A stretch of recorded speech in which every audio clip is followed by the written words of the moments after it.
What's good? It's your boy CJ Goodfellow. We back with the Boxing Clinic with some good news for boxing fans. Good news for everybody involved. Deontay Wilder is going to be taking on Luis Ortiz, November 4th, in the Brooklyn Barclays Center. According to Iole, Yahoo Sports, lead an article link in the description, and multiple media outlets are starting to pour in and report that it's a done deal. And I see some guys like Black Fight Fan, 7 Sports, I think, as well, saying that Luis Ortiz was ducking. All Luis Ortiz was doing was dotting his I's and crossing his T's on Anthony Joshua so he can prepare to move in the Muhammad Ali Act violation suit against WBA if he wants to carry on that and sue for the $30 or $40 million he's entitled to. Austin Trout is suing the WBO for $40 million, excuse me. And last guy sued the WBC, won $30 million. So you know what that is. But it sounds like you're getting on. It's a good fight. It's a step-up fight that people been waiting on Deontay Wilder. If somehow this fight doesn't articulate in this Luis Ortiz squad, and people going to put it on Deontay Wilder. Same thing to do with Alexander Povetkin, who got popped for PEDs leading up to fight with Deontay Wilder last year. I think it was about, last March? This first quarter of the year, I believe. And Povetkin got busted for PEDs. Meladonium was just banned on the top of 2016, I believe. Russian tennis player Maria Sharapova got popped for it, and she just not came back into tennis for the U.S. Open, I believe. And Povetkin was allowed to fight right again and got popped again versus Bermane-Stiverne. And Bermane-Stiverne got popped before Povetkin, but for a lesser thing, and also missed the WBC VADA mandated random drug test as well, and he's allowed to still be Wilder's #1 contender. He said on one of the channels, I forget the guy's name, that he had reached a step aside agreement and will be facing Dominic Brazil on this undercard. And I know Jarrell B. Baby Miller will be on this undercard.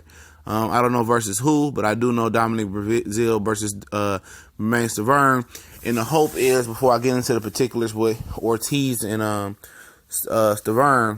Ortiz and Wilder, excuse me. Just woke up. That they hope that Dominic Brazil is able to beat Bermane-Stiverne. So Bermane-Stiverne will no longer be Deontay Wilder's mandatory, and they don't have to worry about that. And he can, potentially fight guys like Dylan White and Joseph Parker after this. Joseph Parker was slated to be in this slot versus Deontay Wilder, and Stiverne step aside was supposed to be in full effect. But Joe Parker, like Bermane-Stiverne, missed the WBC VADA mandated drug test, and then he elected to go after Hughie Fury once again. So I did a video on that, I believe. But it is what it is. Ortiz is here now. Ortiz, I don't think, was ranked in the top 15 in the WBC.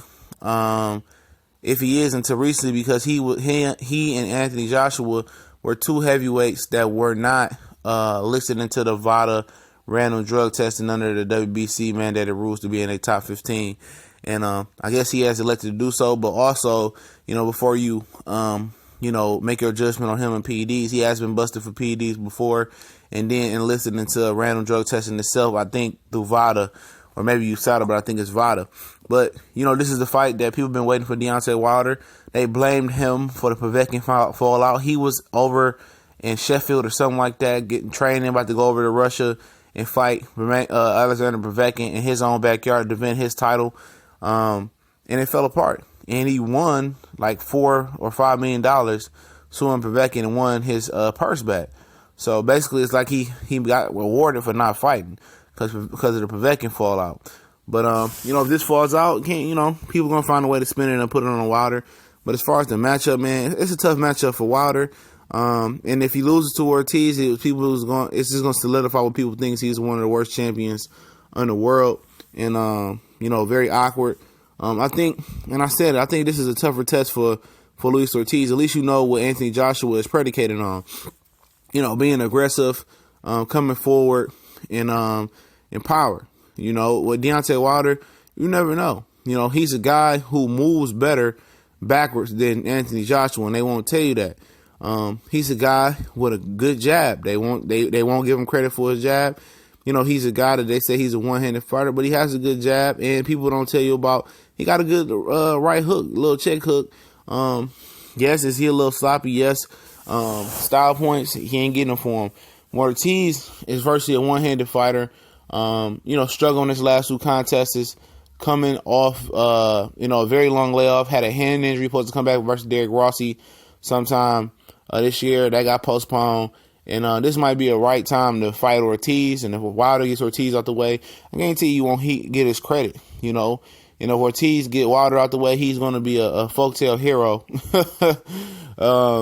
His legend is going to grow because a lot of people hate Deontay Wilder. He's one of the most hated American boxers by Americans themselves, and won't get his credit. But if Wilder win, he won't get credit for this. They'll try to take away from what he did here. But it should be a good fight. I kind of lean towards Ortiz, but you know how I do. When I watch the tape, it turns out different. We gone.